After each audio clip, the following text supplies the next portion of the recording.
빌립보는 유럽의 최초로 복음이 전파되고 교회가 세워진 곳입니다. 지역적으로 하면 유럽의 최초의 교회가 바로 빌립보 교회입니다. 사도행전 16장을 보면 바울이 밤에 환상을 본 이야기가 나옵니다. 1차 전도 여행을 마치고 안디옥으로 돌아갔던 바울이 이제 신라를 데리고 자신이 복음을 전했던 지역들을 돌아보게 되죠. 그 지역들을 돌아 루스드라에 이르러서 디모데라고 하는 신실한 믿음의 청년을 만나게 됩니다. 그리고 또 다른 지역, 이제 새로운 아시아의 다른 지역에 가서 복음을 전하려고 애를 쓰는데 성령께서 막으셨다고 합니다. 성령께서 어떤 방법으로 말씀을 전하지 못하게 하셨는지 알 수는 없으나 바울이 아시아의 다른 지역에 복음을 전할 수 있는 방도를 찾고자 이모저모 애를 쓰며 드로아라고 하는 곳에 이르렀을 때에 밤에 환상이 보이게 되지요. 환상은 마게도냐 사람 하나가 유럽에 있는 마게도냐로 건너와서 복음을 전해달라고 요청하는 환상이었습니다. 이 환상을 보고 하나님의 뜻을 깨달은 바울 일행은 곧바로 배를 타고 마게도냐로 떠나게 됩니다. 어떤 역사학자는 바로 바울이 이때 빌립보를 향해서 타고 갔던 이 배는 유럽의 역사를 바꾼 배였다라고 말을 합니다. 그리고 도착한 첫 도시가 빌립보였습니다. 바울이 빌립보에 도착하고 기도하기 위해서 강가에 모여 있는 여인들을 만나게 됩니다. 하나님은 빌립보에 기도하는 경건한 사람들을 준비시키고 있었던 것이죠. 바울은 그 사람들에게 복음을 전하였고, 그리고 주님께서는 그 여인들 가운데 자색 옷감 장사를 하는 루디아라고 하는 여자의 마음을 열어서 복음을 받아들이게 하였습니다.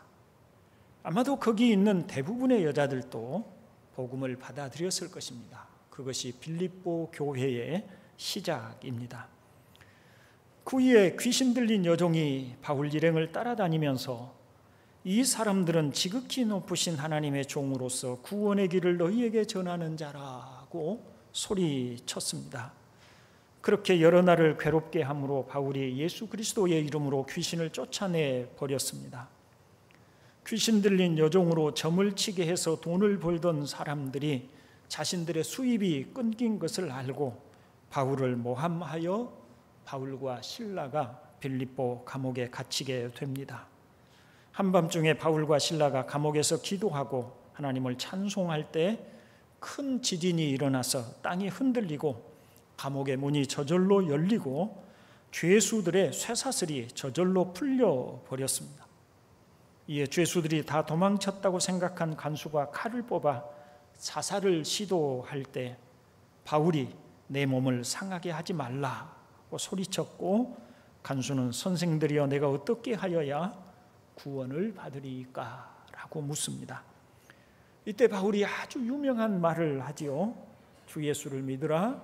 그리하면 너와 내 집이 구원을 받으리라는 말씀입니다. 그리고 바울을 통해 그 간수의 집 사람들이 복음을 듣고 믿어서 세례를 받게 됩니다. 이처럼 누디아와 함께 여인들, 귀신에 들려 점을 치던 여종, 간수와 그의 가족들이 빌립보에 있는 주님의 교회의 처음 구성원들이 되게 됩니다. 빌립보서는 먼저 교리를 설명한 후에 신자들의 삶에, 그 교리에 입각하여 신자들의 삶에 대해서 설명하는 대부분의 바울의 다른 서신들과는 다른 구성을 가지고 있습니다. 빌립보서는 매우 친밀한 어조로서 신자들을 위로하고 권면하는 내용들이 대부분입니다. 그 이유는 빌립보 교회만큼 바울을 사랑하고 아꼈던 교회가 없을 만큼 바울에게 항상 기쁨을 주었던 교회였기 때문입니다. 빌립보 교회는 자신들도 가난하였지만 복음 전도에 전념하는 바울을 돕기 위해서 여러 차례 헌금을 보내어서 경제적인 어려움을 도와주었습니다. 특별히 로마 감옥에서 편지를 쓰고 있는 이 시점에도, 이 빌립보서를 쓰고 있는 이 시점에도 빌립보 교인들 가운데 에바브로디도라고 하는 사람을 통해서 그들이 모은 헌금을 보내주었던 것이죠. 여러분 한번 생각해 보십시오. 바울이 로마 감옥에 갇혀 있습니다. 그런데 그냥 감옥이 아니고 당시에 로마라고 하는 나라가 워낙 컸기 때문에 그 감옥이 죄수들을 다 수용할 수가 없어요. 그래서 셋집을 얻어서, 죄수들이 아주 중개인들이 아니면 셋집을 얻어서 거기에서 자기들의 돈으로 생활을 하고 그 대신 병사들의 감시를 받으면서 집 밖에 나가지 못하는 소위 가택연금 같은 형식으로 이 감옥 생활을 한 것입니다. 그러면 감옥에서 살고 있는 동안에 생활할 수 있는 여력이 없잖아요. 일을 해서 돈을 벌 수 있는 것도 아니고. 그래서 바울이 매우 궁핍한 생활을 했다고 합니다.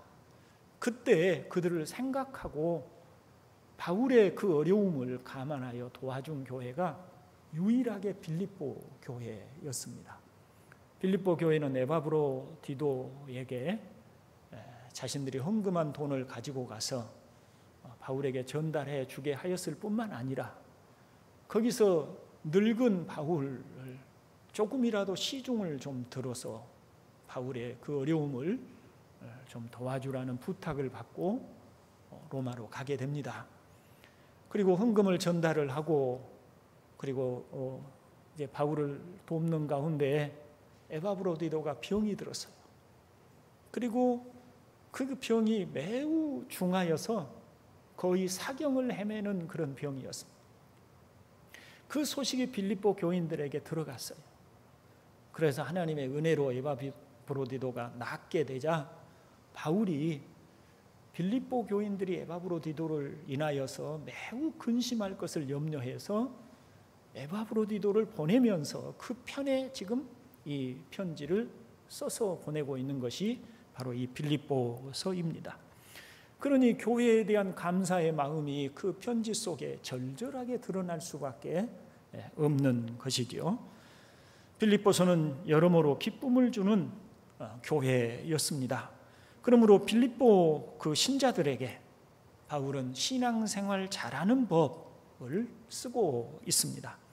그 중심 주제는 그리스도 안에서 누리는 기쁨, 즉 주 안에서 기뻐하는 법입니다.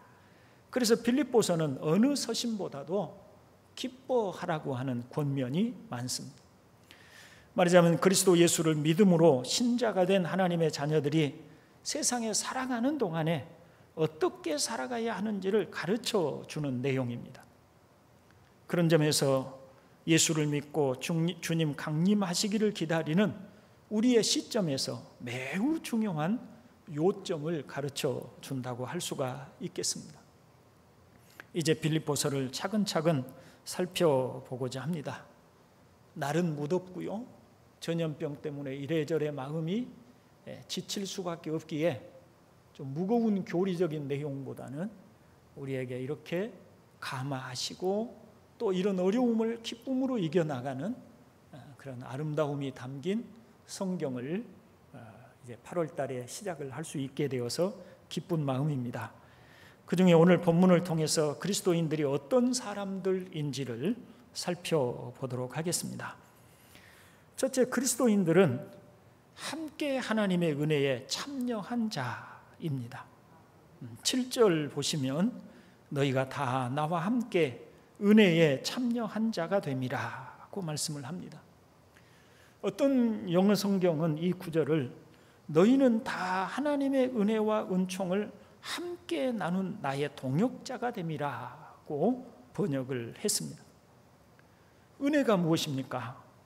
은혜라는 말이 너무 흔하게 사용하고 듣기 때문에 은혜라고 하는 단어의 의미가 너무 가볍게 되지 않았나 싶습니다마는 은혜는 아무 공로나 자격이 없는 자가 받는 은총이라고 하는 정의를 가지고 있습니다. 그러니 바울은 너희는 하나님이 주신 이 은혜, 이 은총을 나와 함께 나눈 자라고 말하고 있는 겁니다. 자, 보십시오. 이 말씀의 의미를 따르면 그리스도인은 하늘에서 이 세상을 감찰하시는 하나님이 지상에 우글거리고 살고 있는 수많은 사람들 가운데, 죄 가운데서 태어나고 죄 가운데서 살아가고 있는 모든 사람들 중에서 특별한 눈으로 바라보는 사람들이라는 것입니다. 이것을 아모스는 내가 땅의 모든 족속들 가운데 너희만 알았나니 라는 하나님의 마음을 표현해서 가르쳐 주고 있습니다. 다른 민족을 모른다는 것이 아닙니다. 다른 민족은 하나님의 눈밖에 있다는 얘기가 아닙니다. 하나님은 전지전능하실 뿐만 아니라 이 세상과 만물과 인류와 역사와 각 나라와 민족을 통치하시는 분이시기 때문에 모든 나라 모든 민족이 하나님의 눈 안에 있습니다. 그럼에도 불구하고 하나님께서 그 수많은 사람들 가운데 어떤 특정한 사람들을 예외적으로 특별하게 주목하고 특별한 눈으로 그들을 바라보신다는 것입니다. 그리고 그들에게 비상한 은총을 내리십니다. 그들을 돌보시고 일일이 섭리하시고 챙기시는 것입니다. 그 사람들이 바로 저와 여러분들인 줄로 믿습니다. 하나님께서 어떻게 특별히 선택된 사람들, 인류의 수많은 사람들 가운데 하나님께서 내 것이라고 선택한 그 특별한 사람들을 어떻게 살피시고 돌보시는지 천사에 대한 말씀을 통해서 볼 수 있습니다. 우리 주님께서 하신 말씀 가운데 삼가 이 작은 자 중에 하나도 없인 여기지 말라. 너희에게 말하노니 그들의 천사들이 하늘에서 하늘에 계신 내 아버지의 얼굴을 항상 배웁느니라고 하신 말씀이 있습니다. 이 말씀은 마치 수호천사 같은 존재가 있음을 확인시켜 주는 말씀이라고 할 수 있습니다. 보통 성경을 해석할 때 성경 66권 가운데 단 한 번 나오는 것은 이 구절에 대한 해석을 하기가 쉽지 않습니다. 그에 대한 확신을 갖기가 쉽지 않습니다. 그런데 그런 구절이 두 구절 혹은 세 구절로 뒷받침되면 하나님의 진리로서 확인합니다. 그런데 또 히브리서의 말씀을 동일하게 우리가 볼 수가 있습니다. 히브리서 1장 14절에 보면 모든 천사들은 섬기는 영으로서 구원받을 상속자들을 위하여 섬기라고 보내심이 아니냐라고 말씀을 하고 있습니다.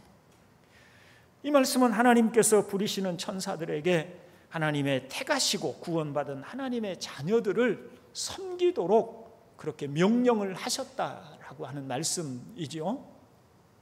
우리 주님의 말씀과 이 히브리서의 말씀을 함께 살펴보면 하나님께서는 이 하나님이 택하시고 구별한 사람들에게 천사들을 보내어 그들을 하나님의 소유된 백성들, 하나님의 택한 자녀들을 섬기도록 보내셨다는 것이에요.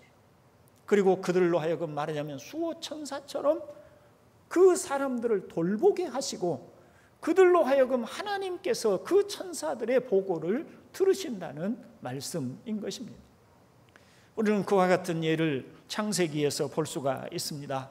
에서의 눈을 피해서 하란으로 가던 야곱이 베델에서 노숙을 하고 있는 중에 꿈을 통해서 놀라운 광경을 보게 됩니다. 야곱은 자신이 있는 곳에서 하늘까지 천사들이 오르락내리락 거리면서 하나님의 명령을 받고 있는 것을 보게 되죠. 그때 하나님은 이런 말씀을 야곱에게 하십니다. 창세기 28장 15절 함께 읽어봅니다. 내가 너와 함께 있어 내가 어디로 가든지 너를 지키며 너를 이끌어 이 땅으로 돌아오게 할지라. 내가 내게 허락한 것을 다 이루기까지 너를 떠나지 아니하리라 하신지라. 아멘. 잠깐 저를 한번 보시겠습니까? 여러분, 야곱이 자기 아버지 이삭과 자기 어머니 리브가로부터 여호와 하나님의 약속과 말씀을 들었겠지요. 그러나 그것은 그가 들은 말씀입니다. 근데 그때까지 야곱의 생각 속에는 어떻게 하면 자신의 힘으로 자신의 인생을 개척하려고 하는 의지가 강했던 것을 볼 수가 있죠. 그래서 자기 형 에서에게 예정되어 있는 장자의 권리를 자기 것으로 만들기 위해서 이런저런 계략을 꾸미고, 그렇게 해서 결국 자기 아버지를 속이고 장자의 권리를 자신이 취득을, 장자의 축복을 자기가 취득을 합니다. 그런데 그런 야곱이 자신의 집에서 더 이상 머물 수가 없어서 쫓기듯이 자기 외삼촌이 살고 있는 하란을 향해서 걸어가고 있습니다.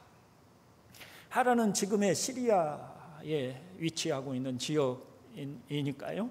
그 하란을 향해서 이렇게 걸어가고 있다가 베델이라고 하는 곳에 이제 노숙을 하게 되었을 때 밤의 꿈에 하나님이 나타나셨어요. 그것은 야곱에게 처음으로 하나님을 경험하는 사건이었을 것입니다. 지금까지 귀로만 듣고 자기 아버지로부터 배우기만 했던 그 하나님을 처음으로 배우는 사건이죠. 근데 그 사건 가운데 보면 하나님께서 천사를 통해서 야곱과 하나님 사이에 매개체로 삼고 있는 것을 보게 되죠. 천사들이 왜 괜히 오르락내리락 하고 있겠습니까? 그 야곱을 하나님이, 그가 하나님을 알지 못하던 때에도, 그가 하나님을 만나기 전에도, 단지 그의 귀로만 듣고 있을 때에도 하나님은 천사를 통해서 야곱을 보호하고 계셨던 것입니다. 그것을 꿈을 통해서 보여주신 것이고, 하나님께서 그런 야곱에게 내가 너를 지켜서 네가 낯선 땅, 그 외로운 그 길을 가고 너 앞에 어떤 일이 펼쳐질지 알 수 없는 그 길을 갈지라도 내가 너를 반드시 그곳에 내가 너와 함께 할 것이고 돌아오게 할 것이라고 약속해 주시는데, 그런데 여러분, 왜 하나님이 천사를 보여주셨을까요? 그 천사들을 통해서 하나님이 너를 보호하고 지켜주신다는 바로 그런 것을 확인시켜 주려고 이렇게 천사들을 그의 꿈에 보여주시고 하나님이 말씀하신 것으로 이해해도 타당하지 않겠습니까? 그러니 여러분, 우리들 하나님께서, 하나님의 택한 백성들인 우리는 천사가 눈에 보이지 않는 영적 존재여서 우리는 알지 못할지라도 천사들을 통해서 우리를 보호하시고 돌보시고 계시다는 것을 믿으시기를 바랍니다. 또 하나님이 그리스도인들에게 어떤 은혜를 베푸시는지 주님께서 하신 말씀을 통해서 가르쳐 주십니다. 주님께서는 제자들을 위로하시면서 하나님이 그들의 머리털까지도 세신다고 말씀을 하셨습니다. 그러니 근심하지도 말고 당황하지도 말라는 것입니다. 하나님 아버지께서 하나님의 자녀들에게 얼마나 큰 관심을 쏟고 계시는지를 알라는 것입니다. 머리털까지도 세신다는 주님의 말씀 속에는 하나님 아버지께서 자녀들을 그만큼 잘 아신다는 의미가 있습니다. 우리가 머리카락을 헤아릴 수 있습니까? 우리도 우리 자신의 머리카락이 어떻게 되어 있는지 모릅니다. 날마다 빠지기도 하고 새로 나기도 하는 머리카락을 어떻게 알겠습니까? 그런데 하나님이 우리 머리털까지도 세신받으신다는 것은 우리도 알지 못하는 것까지도 하나님은 다 아시고 세밀하게 헤아리신다라고 하는 그런 말씀인 줄로 믿습니다. 주님께서 하신 말씀을 보시죠. 요한복음 10장 14절로 15절에 함께 읽어봅니다. 나는 선한 목자라. 나는 내 양을 알고 양도 나를 아는 것이 아버지께서 나를 아시고 내가 아버지를 아는 것 같으니 나는 양을 위하여 목숨을 버리노라. 아멘. 저는 이 말씀을 늘 기도할 때 자주 생각을 합니다. 우리 주님이 나는 선한 목자라. 내가 너희를 잘 안다고 하십니다. 그 안다, 주님이 내가 너를 잘 안다라고 하실 때 어떤 그 비유를 가져와서 안다고 하십니까? 내가 아버지를 알고 아버지가 나를 아는 것과 같이라고 하시죠. 자, 그러면 아버지와 예수님 사이는 어떻게 서로를 아실까요? 어느 정도를 아실까요? 아버지와 예수님 사이에는 모르시는 것이 없습니다. 그래서 우리는 삼위일체 하나님이라고 하십니다. 그분이 그분이십니다. 한 분이십니다. 그러니 아버지와 아들 사이에 아시지 못할 것이 무엇이 있겠습니까? 아버지는 아들을 정확하게 아시고 아들은 아버지를 완전하게 아십니다. 그런데 그렇게 아버지와 아들이 아버지를 알고 아버지가 아들을 아는 것처럼 선한 목자 되신 주님이 주님의 양된 우리를 아신다고 하시니 우리에 대해서 모를 게 무엇이 있겠냐는 말이에요. 더구나 나는 양을 위하여 내 양을 위하여 목숨을 버리노라. 자기의 목숨을 주시기까지 우리를 사랑하시고 돌보시는 분이시니 그분이 우리를 사랑하신다는 또 우리를 아신다는 이 말씀이 얼마나 귀한 말씀인가 하는 것입니다. 우리 주님은 그리고 우리 하나님은 우리를 그처럼 섬세하게 하시고 살펴주시는 줄로 믿습니다. 사랑하는 형제 여러분, 하나님 아버지께서 헤아릴 수 없이 많은 사람들 중에 어떤 특정한 사람들을 택하셨습니다. 그리고 그들에게 은혜를 주셨습니다. 그렇게 택하신 자녀들을 도우시기 위하여 천사들을 보내셔서 섬기게 하시고 그들의 머리털까지도 세심받으시도록 관심과 사랑을 쏟으십니다. 우리는 바로 그 은혜를 나누어 받은 사람들입니다. 우리가 그 이 은혜를 받은 것은 다른 어떤 사람들보다 더 나은 사람들이기 때문이 아닙니다. 우리는 세상의 모든 사람들과 동일하게 우리의 죄 때문에 하나님의 진노와 형벌을 받아야 할 사람들이었습니다. 뿌린 대로 거두어야 할 진노의 자식들이었습니다. 두렵고 무서운 지옥의 형벌 가운데 던져져야 마땅한 사람들이었습니다. 그런 우리가 하나님의 자녀라는 이름을 얻고 의롭다는 칭호를 받고 하나님의 돌보심을 받은 것은 은혜, 자격 없는 자에게 주시는 하나님의 은혜라고 말밖에는 표현할 말이 없는 것입니다. 묻습니다. 여러분은 자신이 이런 하나님의 은혜를 받고 있음을 알고 있습니까? 특별한 지위, 특별한 사랑을 주시고 계심을 믿습니까? 그러므로 하나님의 선하심과 인자하심이 항상 떠나지 않으시고 함께 하심을 분명하게 믿으십니까? 그렇다면 우리는 확신할 수 있는 겁니다. 우리에게 무슨 일이 생기든 어디로 가든 어떤 상황에 처하든 우리는 안전하고 또 주님의 인도를 받고 있다는 것입니다. 만일 하나님이 우리를 위하시면 누가 우리를 대적하리요? 라고 하신 말씀을 기억할 수 있기를 바랍니다. 지금 현재 우리는 하나님의 돌보심 가운데 있지 않는 것처럼 보여질 수도 있습니다. 야곱이 외로운 길을 떠나고 고독한 나그네 길을 가고 있는 것처럼 우리도 그처럼 홀로 외롭고 고적하고 낮은 자리에 하나님이 과연 나를 사랑하시는가 싶은 자리에 있을 수 있습니다. 그러나 기억합시다. 하나님은 우리를 사랑하십니다. 아십니다. 하나님은 우리와 함께 하십니다. 우리의 머리털까지도 세심받으신다고 하십니다. 하나님은 우리를 떠나지 않으십니다. 낮은 자리에 우리가 처해 있어도 그곳에서 함께 하고 계시는 것입니다. 때가 되면 우리를 높이시고 올리시고 하나님께서 때가 되면 우리의 머리에 영광의 면류관을 씌워 주실 것입니다. 그러니 그런 하나님의 사랑과 그런 하나님의 인자와 선하심을 믿는다면 오늘 우리가 얼마나 큰 은혜를 받은 자들임을 알고 감사하며 살 수 있는 줄로 믿습니다. 둘째로 그리스도인은 성도라는 이름을 가진 사람들입니다. 우리 1절을 같이 한번 읽어볼까요?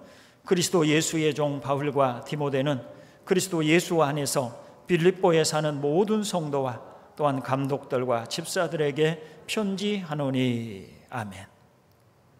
자, 앞에서 모든 하나님의 은혜는 누구에게 주어지냐면 바로 모든 성도라고 하였습니다. 어떤 특정한 사람들, 여기 감독이나 집사와 같은 사람들만이 아니라 모든 성도입니다. 그러면 성도라고 하는 말은 무슨 의미일까요? 보통 이 말을 로마 캐톨릭에서는 성인이라는 말로 사용을 합니다. 그래서 그 사람들은 특정한 사람들만을 거룩한 사람에서 성인이라고 그렇게 칭호를 주고 있지요. 그런데 오늘 성경은 뭐라고 합니까? 그렇게 말하지 않습니다. 모든 하나님의 택한 백성을 성도라고, 성인이라고 그렇게 말씀을 하시는 것입니다. 그래서 빌립보에 사는 모든 성도인 것입니다. 본래 성도라고 하는 말은 따로 불러낸 사람들, 구별해낸 사람들, 떼어낸 사람들이라고 하는 의미입니다. 거룩한 자들이라고 해도 되는 말입니다. 그러면 왜 따로 떼어낸 사람들을 성도라고 하는 걸까요? 성경을 보면 하나님께서 친히 쓰시려고 구별한 것들은 다 거룩하다라고 그렇게 말하십니다. 성전에서 하나님께 제사하기 위해서 만든 기구들을 구별하여 그 기구들의 기름을 바르고 거룩한 기구들이라고 하고요, 그 기구들은 아무나 손대지 못하게 했어요. 오직 하나님의 택하심을 받은, 기름 부음을 받은 제사장들만이 그 기구를 사용할 수 있게 했고, 운반을 할 때도 제사장들이 그 기구들을, 성구들을 다 보이지 않도록 다 싸고, 그리고 그것들을 움직일 수 있도록 소위 가마 같은 것으로 다 이렇게 만들어 놓으면 고핫 자손들만이 그것을 메고 움직일 수 있었어요. 그것을 성별된 기구들이라고 합니다. 그런데 똑같은 예를 들어서 물두멍 하면 똑같이 손 씻는 그런 그 세숫대야일 수 있습니다. 그런데 똑같은 물두멍이라도 그것을 하나님께서 쓰시기 위해서, 성전에 두기 위해서 구별하고 거기에 기름을 부어서 따로 거룩하게 하면, 그때부터는 아무도 쓸 수 없는 오직 하나님의 것으로 구별된 거룩하게 된 것이 되는 거예요. 그게 바로 하나님의 것이라는, 성별된 것이라는 의미인 것입니다. 사람도 마찬가지라는 것입니다. 성도는 하나님의 목적을 위해서 따로 구별하신 사람들입니다. 하나님의 성령이 세상에서 따로 취하여 내신 사람들, 하나님이 친히 구별하시고 차별화하신 사람들입니다. 세상에 살지만 여느 사람들과는 다른 사람들, 다른 범주에 속한 사람들, 하나님의 특별하신 은총을 입은 사람들입니다. 그러므로 어떻게 사느냐를 성도의 첫 번째 기준으로 삼는 것이 아닙니다. 그것은 다음의 문제입니다. 성도라는 말의 핵심은 하나님이 그를 불러내시고 구별하셨다는 데에 있습니다. 그것이 그리스도인들에 대한 신약 성경의 근본 사상입니다. 바울이 갈라디아 사람들에게 보낸 편지 갈라디아서 1장 4절을 보면, 그리스도께서 하나님 곧 우리 아버지의 뜻을 따라 이 악한 세대에서 우리를 건지시려고 우리 죄를 대속하기 위하여 자기 몸을 주셨으니 라고 합니다. 여기 보면 주님께서 하나님 아버지의 뜻을 따라 이 악한 세대에서 우리를 건지셨다고 합니다. 그것이 바로 그리스도인인 것입니다. 자, 저를 잠깐만 한번 보시겠습니까? 세상에 수많은 수억의 사람들이니까 우리가 헤아릴 수가 없잖아요.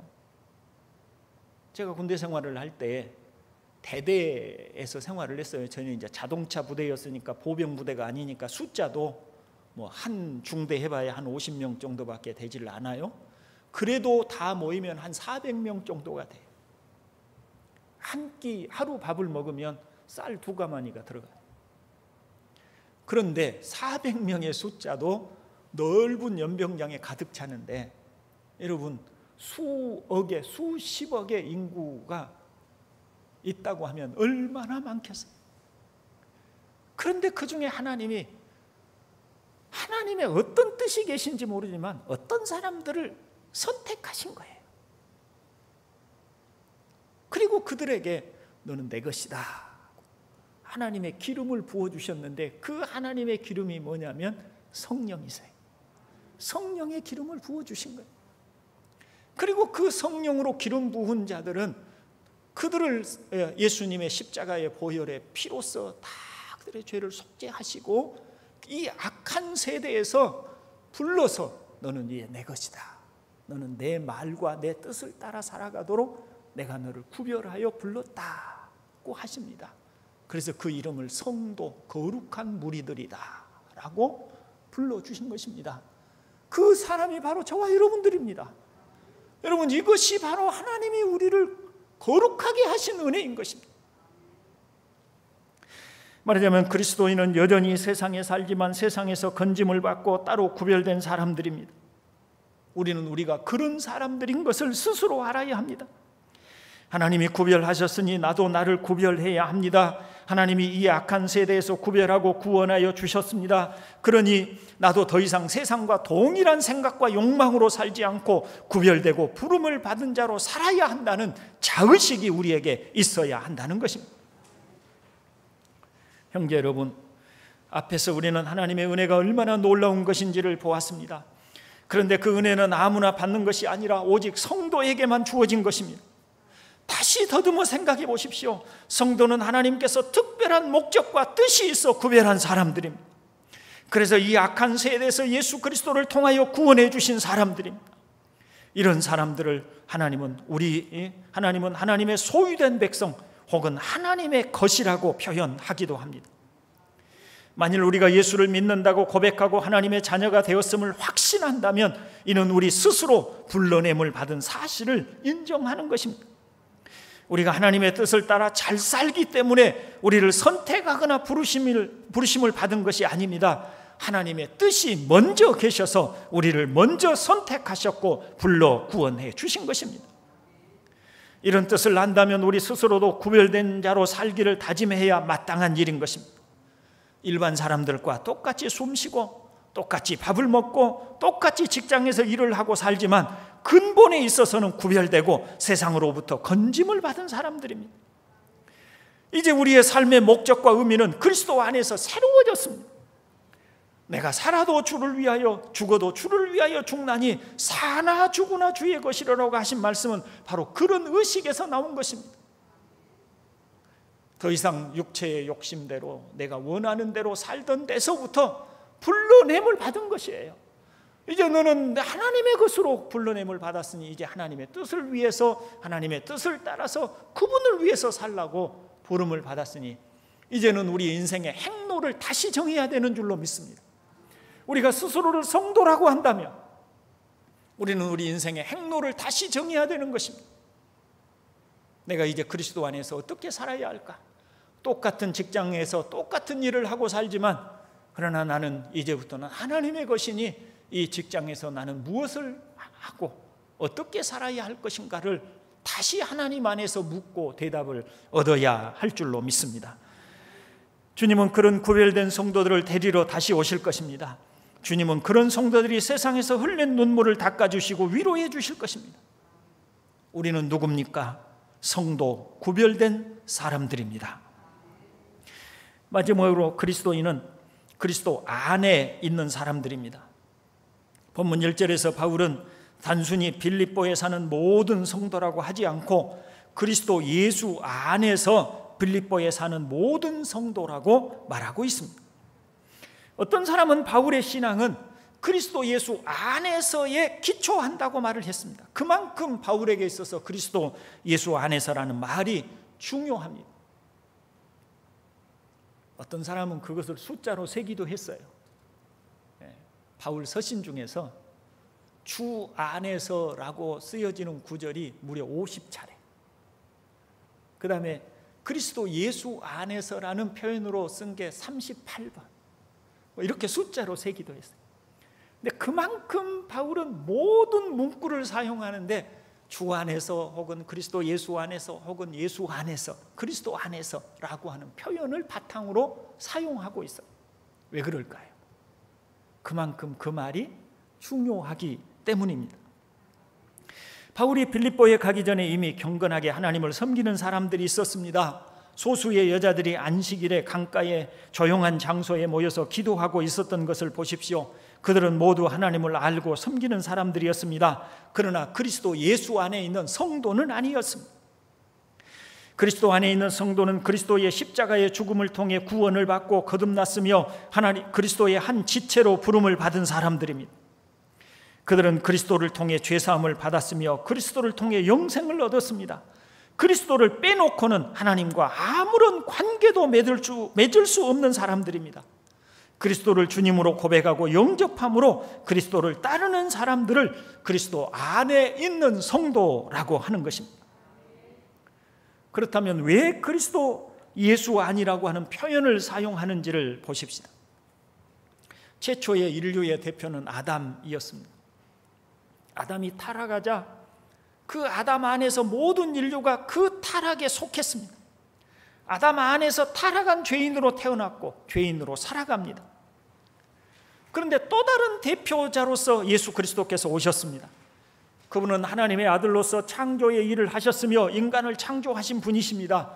그러므로 예수 그리스도는 인류의 대표자가 되기에 합당한 자격이 있으신 분입니다.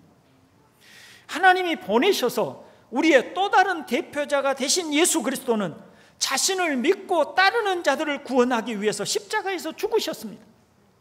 자신을 믿고 따르는 사람들 대신에 형벌을 받으셨고 그들이 받을 진노를 대신 받으셨습니다. 그러므로 그리스도를 믿고 주님으로 따름으로 그리스도께서 대신 속죄하여 주심을 받은 사람들은 자신의 죄에 대한 정죄를 받지 않습니다. 왜냐하면 그리스도 안에 있기 때문입니다. 하나님의 심판과 형벌을 받지 않습니다. 왜냐하면 그리스도 안에 들어올 때 그리스도께서 그들이 받을 형벌과 죄를 다 받으셨기 때문입니다. 그리스도께서 대신 받으시고 죄값을 대신 하셨습니다. 그리스도로 말미암아 죄사함을 받은 사람들은 율법을 지키지 못함에 대한 정죄에서 해방을 받았습니다. 또한 그리스도께서 부활의 생명을 함께 누리도록 하여 주십니다. 그래서 그리스도인은 그리스도 안에서 모든 존재의 의의가 있는 것입니다. 그리스도 안에서 창세전에 선택하셨습니다. 그리스도 예수 안에서 하나님의 자녀가 되었습니다. 그리스도 예수 안에서 의롭다 하심을 받은 것입니다. 이제 말씀을 정리하고 마칩니다. 형제 여러분, 그리스도 안이라고 하는 말이 얼마나 복되고 은혜로운 말인지 모릅니다. 바울은 빌립보에 있는 모든 사람들이라고 하지 않았습니다. 그리스도 예수 안에 있는 빌립보에 살고 있는 모든 성도라고 하였습니다. 그리스도 안이라는 말을 이렇게 설명해 볼 수도 있습니다. 한 여자가 결혼을 하여 남편의 성을 따르고 한 집에서 살기 시작합니다. 이제 여자가 가진 채무는 여자의 대표인 남편이 대신 갚을 수 있고 남편이 가진 재산에 대한 모든 권리도 함께 가집니다. 남편과 아내는 이미 한 몸으로 의무와 권리를 동시에 갖습니다. 이때 여자는 남편 아니라고 하는 말을 사용할 수 있습니다. 그리스도는 이렇게 자기 안에 들어온 신자들의 죄를 대신하여 주셨고 그리스도가 가진 부활의 생명을 함께 누리도록 하였습니다. 그리스도가 들어간 천국도 함께 상속을 받은 것은 말할 것도 없습니다. 그리스도가 하나님의 아들이기에 그리스도 안에 있는 신자도 하나님의 자녀가 된 것입니다.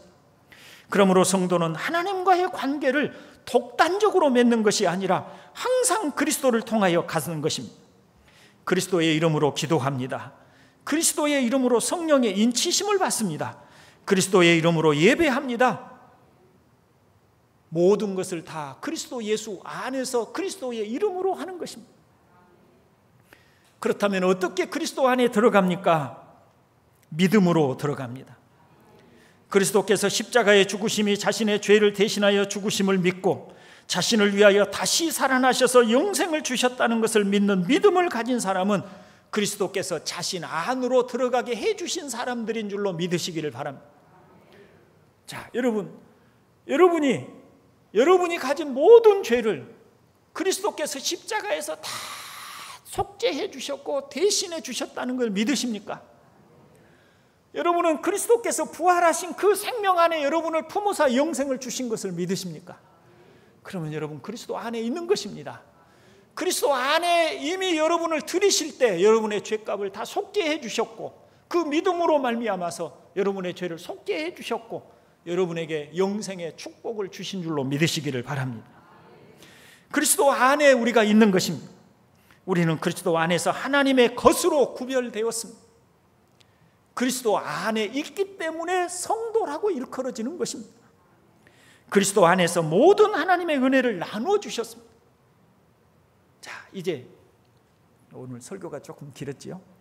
마치겠습니다. 여러분, 여기 저를 잠시만 보십시오. 그리스도 안에 저와 여러분이 들어와 있다면, 그래서 우리의 모든 죄가 다 속죄받았고 또 그리스도께서 주시는 영생의 생명을 주셨고 그리스도가 하나님의 아들이기에 우리도 하나님의 아들이 되고 그리스도가 계시기에 우리도 천국을 상속받았고 그리스도 때문에 모든 은혜를 받았다면, 그렇다면 그리스도 안에서 하나님이 우리를 어떻게 귀하게 여기시겠습니까? 그리스도 안에 있는 하나님의 사랑에서 그 무엇이 우리를 끊을 수가 있겠습니까? 성도들이 그런 확신과 담대함을 가지고 살아야 할 줄로 믿습니다. 이런 확신과 담대함이 없으면 우리는 믿는다는 이름을 가지고 교회에 와 있어도 늘상 불안하고 염려하고 두려워합니다. 삶의 무거운 짐에 허덕입니다. 그러나 그리스도 안에서 모든 하나님의 은혜가 내게 주어진 것을 안다면 우리는 비록 외로운 야곱처럼 외로운 길을 걸어가도 두려워하지 않습니다. 하나님의 약속을 믿기 때문입니다. 그런 저와 여러분 되기를 주의 이름으로 축원을 드립니다. 자비로우신 아버지 하나님 감사합니다. 오늘 또 참 소중한 말씀을 우리에게 너무나 복되고 아름다운 말씀을 우리에게 주심을 감사드립니다. 하나님 아버지께서 오늘 우리에게 주신 말씀과 진리를 저희 안에 깊이 깨닫게 하여 주시고 참으로 우리 아버지 하나님께서 주신 놀라운 사랑을 마음 깊이 확신하고 그래서 감사함으로 하루하루 살게 하여 주시옵소서. 구주 예수님의 이름으로 기도하옵나이다. 아멘. 네. 지금 전국 거리두기 3단계